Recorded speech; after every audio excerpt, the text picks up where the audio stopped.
Hi everyone, welcome to my channel Sunny's garden में एक बार फिर से आप सभी का स्वागत करते हैं। दोस्तों, आज की वीडियो हमारी बहुत ही खास होने जा रही है क्योंकि आज का हमारा टॉपिक है गुलेदावदी। जी हाँ दोस्तों, विंटर में हमारे गार्डन को कलरफुल फूलों से भर देने वाला प्लांट होता है ये।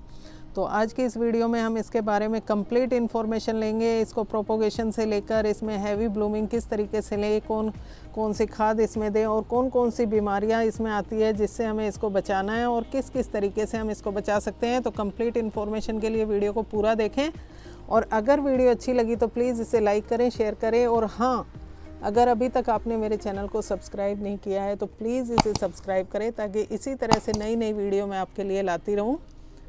तो दोस्तों, सबसे पहले हम बात करेंगे इसके प्लांट की। इसके प्लांट को किस तरीके से हम प्रोपोगेट कर सकते हैं। अगर आपके पास कोई लास्ट ईयर का कोई प्लांट पड़ा हुआ है तो उसकी कटिंग इसकी लगभग हम लगाते हैं सितंबर अक्टूबर में, यानी कि after rainy season, end of the rainy season इसकी कटिंग छोटी छोटी 1-1 इंच की इसकी सॉफ्ट वुड कटिंग हम लेते हैं और उसको किसी भी वेल ड्रेन मिट्टी के अंदर लगा देते हैं और उसमें ये बहुत आसानी से 1 हफ्ते के अंदर इसके अंदर रूटिंग हो जाती है और फिर इसको हम सेपरेट कर देते हैं, यानी कि अलग अलग पॉट के अंदर इसको लगा देते हैं। दूसरा तरीका ये है कि अगर आपके पास प्लांट नहीं है तो आप रेडीमेड प्लांट भी किसी आपके नियर बाय नर्सरी से परचेज़ कर सकते हो और उसको भी आप मल्टीप्लाई कर सकते हो, या फिर अपनी चॉइस के अकॉर्डिंग अलग अलग कलर के आप प्लांट ले सकते हो। ये देख सकते हो आप, मेरे लगभग ये 25 से 30 प्लांट है जिसको मैंने मल्टीप्लाई किया। कुछ 5-6 कलर वैरायटी तो मेरी लास्ट ईयर की थी और उसके अलावा मैं जहाँ भी गई हूँ, जहाँ भी मुझे कोई डिफरेंट वैरायटी या डिफरेंट कलर की गुलेदावदी दिखी, वहाँ से मैंने उसकी 1-2 कटिंग ले ली और उसको मैंने ये प्रोपोगेट किया है। तो देख सकते हो आज लगभग मेरे पास 30 के आसपास गुलेदावदी के डिफरेंट कलर के डिफरेंट वैरायटी के प्लांट तैयार हो चुके हैं और बहुत ही अच्छे से उसके अंदर बडिंग हो रही है, कुछ में ब्लूमिंग भी आ गई है। तो दोस्तों, ये तो थी बात प्रोपोगेशन की। अब बात करते हैं किस तरीके से हम इससे बहुत ज़्यादा मात्रा में फ्लावर ले सकते हैं और बड़े साइज़ के फ्लावर ले सकते हैं जिससे हमारे प्लांट भी हेल्दी बने रहेंगे। तो उसमें सबसे जो मेन चीज़ है वो है इसकी पोटिंग सॉइल। किसी भी प्लांट को लगाने के लिए उसकी पोटिंग सॉइल का बहुत ही इम्पोर्टेंट रोल होता है। तो यहाँ पर हम बात करेंगे, इसमें ये हैवी ब्लूमिंग प्लांट है गुलेदावदी, तो इसको बहुत ही रिच सॉइल की आवश्यकता पड़ती है और एक बार में ही हम ऐसी सॉइल बना लें कि इसको बार बार हमें अलग से ऊपर से फर्टिलाइज़र देने की आवश्यकता ना पड़े। तो उसके लिए हमने यहाँ लिया है 50% काऊ डंक, जो कंपोस्ट खाद होती है गोबर की, गाय के गोबर की जो कंपोस्ट खाद होती है, यानी कि बिल्कुल गली हुई खाद, और 50% मैंने इसके अंदर लिया है गार्डन सॉइल। तो दोनों का अच्छे से मिक्सचर बनाया और उसके बाद मैंने इसको पॉट के अंदर भरकर ये प्लांट इसमें लगा दिए हैं। तो यहाँ आप देखेंगे कितनी बढ़िया से ब्लूमिंग मेरे प्लांट के अंदर हो रही है और अभी 3-4 दिन के अंदर ये फ्लावर भी खिल जाएंगे। तो उसके बाद जब हमें इसमें फ्लावरिंग आती है तो उस स्टेज में हमें थोड़ा सा ऊपर से एक्स्ट्रा फीड की इसके अंदर आवश्यकता होती है। तो कुछ लिक्विड मैन्योर हम बना सकते हैं, कंपोस्ट ही इसके अंदर दे सकते हैं, और या फिर मैं आपको अभी दिखाऊंगी कि कौन सा एक ऑर्गेनिक पोटाश होता है, क्योंकि फूलों के लिए और फलों के पौधों में पोटाश की बहुत ज़्यादा आवश्यकता होती है। तो ऑर्गेनिक पोटाश मैंने परचेज़ किया है, उसकी 1-1 चम्मच मैं इसके अंदर डालूंगी। यहाँ आप देख सकते हो ये मेरा ऑर्गेनिक पोटाश मैंने लिया है। ये जो मार्केट में पोटाश मिलता है वो केमिकल वाला पोटाश नहीं है, प्योर ऑर्गेनिक पोटाश है और ये मुझे 400 में 5 kg का मिला है। क्योंकि मेरा गार्डन काफ़ी बड़ा है, नीचे फ्रूटिंग प्लांट भी है मेरे पास, वेजिटेबल भी है और फ्लावरिंग प्लांट भी है, तो सभी में मैं इसका बहुत आसानी से इस्तेमाल कर सकती हूँ। तो यहाँ आप देख सकते हो ये ऑर्गेनिक कैल्शियम भी है इसके अंदर, फास्फोरस भी है और सल्फ़र भी है, सभी का मिक्सचर है। यहाँ आप देख सकते हो ये मैंने ऑर्गेनिक पोटाश ले लिया है और इसका लगभग 1-1 चम्मच, मैं तो अंदाजे से ही डाल रही हूँ, लेकिन आप अगर गार्डनिंग में नए हैं तो 1-1 चम्मच सभी प्लांट के अंदर इसकी डाल दीजिए। इससे क्या होगा, एक तो प्लांट को अभी जैसे सर्दी होने लगी है तो सर्दी से भी थोड़ा बचाव होगा और एक बढ़िया बूस्टर इसको मिल जाएगा। और इस स्टेज में जबकि आपके प्लांट्स पूरी तरह से बर्डिंग पे हैं तो उस समय के लिए बहुत ही इसके लिए अच्छा टॉनिक का काम करेगा, यानी कि इसमें बर्डिंग ज़्यादा आएगी और बर्डिंग का साइज़ भी बड़ा होगा और फ्लावर भी ज़्यादा बड़े बड़े खिलेंगे। खाद देने के बाद आगे बात आती है इसकी देखभाल की। तो दोस्तों, किसी भी प्लांट के में नीचे जो शकर्स उगाते हैं उसको रिमूव करना बहुत ज़रूरी है, क्योंकि ये प्लांट की जो मेन एनर्जी है उसको सक कर लेते हैं, इसलिए इनको शकर्स कहा जाता है। तो उनको रिमूव करते रहिए टाइम टू टाइम और प्लांट के अंदर को किसी भी तरह का कोई भी खरपतवार मत उगने दीजिए। उसको निकालते रहिए और प्लांट के जो नीचे की पत्तियां हैं हमारे पौधे की उसको भी हटा दीजिए ताकि किसी तरह की बीमारी इसमें ना लगे और नीचे से इसका जो एरिया है बिल्कुल क्लीन रहे और उसके अंदर से हवा का आवागमन अच्छे से होता रहे, यानी कि हवा पास होती रहे। तो क्योंकि कोई भी डिजीज़ होती है वो नीचे से स्टार्ट होती है, तो इस तरीके से इसको रिमूव करके नीचे से बिल्कुल क्लियर रखें अपने प्लांट को। अब अगला ज़रूरी काम क्या है, वो है इसके अंदर स्टिकिंग करना, यानी कि जो गुलेदाउदी के जो प्लांट होते हैं हमारे उसकी स्टेम काफ़ी वीक होती है, यानी कि सॉफ्ट वुड स्टेम होती है और उसके अंदर जब हैवी ब्लूमिंग होती है तो प्लांट हमारा नीचे की तरफ गिर जाता है, यानी कि फूल हमारे सीधे खड़े नहीं रहते, वो नीचे झुक जाते हैं या मिट्टी में टिक जाते हैं, जिससे वो बहुत जल्दी ख़राब होते हैं, उसमें फंगस लगने की संभावना रहती है। तो ऐसे में इसके चारों तरफ इस तरीके से ये बांस की छोटी छोटी जो डंडियाँ होती हैं इसको लगाकर और किसी भी धागे या सुतली से आप उसको बांध सकते हैं ताकि प्लांट हमारा सेंटर में रहे और उसको थोड़ा सा सहारा मिल जाए और फ्लावर ऊपर की तरफ ही हमारे ब्लूम करते रहें। यहाँ आप देख सकते हो मैंने अपने 2 प्लांट के अंदर ये स्टिकिंग की है और इसको इस तरह की ये बैम्बू की जो फरछटे होती है, यानी कि पतली पतली स्टिक, इसको मैंने लिया है। अगर आपके पास नहीं है तो इसका एक आसान उपाय मैं बता देती हूँ। घर में इस तरह की फूल झाड़ू सभी के घर में इस्तेमाल होती है, तो ये जब घिस जाती है यानी कि टूट जाती है तो उस वक्त इसके इस पोर्शन को यहाँ से रिमूव कीजिए। इसके अंदर आपको इस तरह की स्टिक बहुत सारी, एक ही झाड़ू में बहुत सारी स्टिक निकलेंगी जो कि हमारे लिए वेस्ट है, जिसको हम कचरे में फेंक देते हैं, तो उसको हम यूज़ कर सकते हैं और एक फ्री में हमारे पास इस तरह की स्टिक अवेलेबल हो जाएगी जो हमारे प्लांट को सपोर्ट देगी।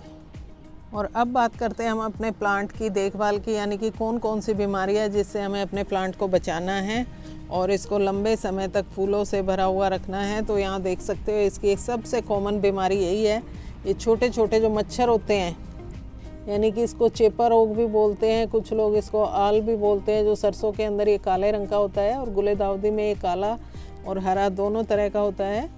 तो टाइम टू टाइम अपने प्लांट को चेक करते रहें और इस तरह के जो जिस प्लांट के अंदर इस तरह की डिजीज़ हो, यानी कि इस तरह की बीमारी लगी हो, उसको और प्लांट से अलग रख दें, यानी कि उसको सेपरेट रख दें। प्लांट को इस तरीके से हम पलट कर देख सकते हैं, देखिए कितना ज़्यादा इसके ऊपर अटैक हुआ है, क्योंकि इसको अगर सभी प्लांट के साथ मिक्स रखेंगे तो उनमें भी ये बीमारी लग जाएगी। तो इसको सेपरेट कर दें और इसका तुरंत हमें ट्रीटमेंट करना है। ट्रीटमेंट किस तरीके से मैं करती हूँ, तो यहाँ आप देख सकते हो मेरे 3-4 प्लांट है जो इससे इन्फेक्टेड हुए हैं, तो इनका ट्रीटमेंट मैं कर रही हूँ। यहाँ पे मैंने लिया है नीम ऑयल, ये नीम बाण के नाम से है, और दूसरा यहाँ मैंने लिया गौमूत्र।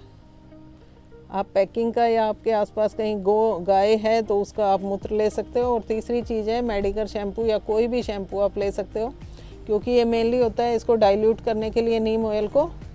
तो इन तीनों का घोल बनाकर, यानी कि इनकी 2-2 ड्रॉप मैंने डाली है और उसका घोल बनाकर किसी स्प्रे बोतल के अंदर भर लीजिए और उसको अच्छे से मिक्स करने के बाद इस पर स्प्रे कर दीजिए।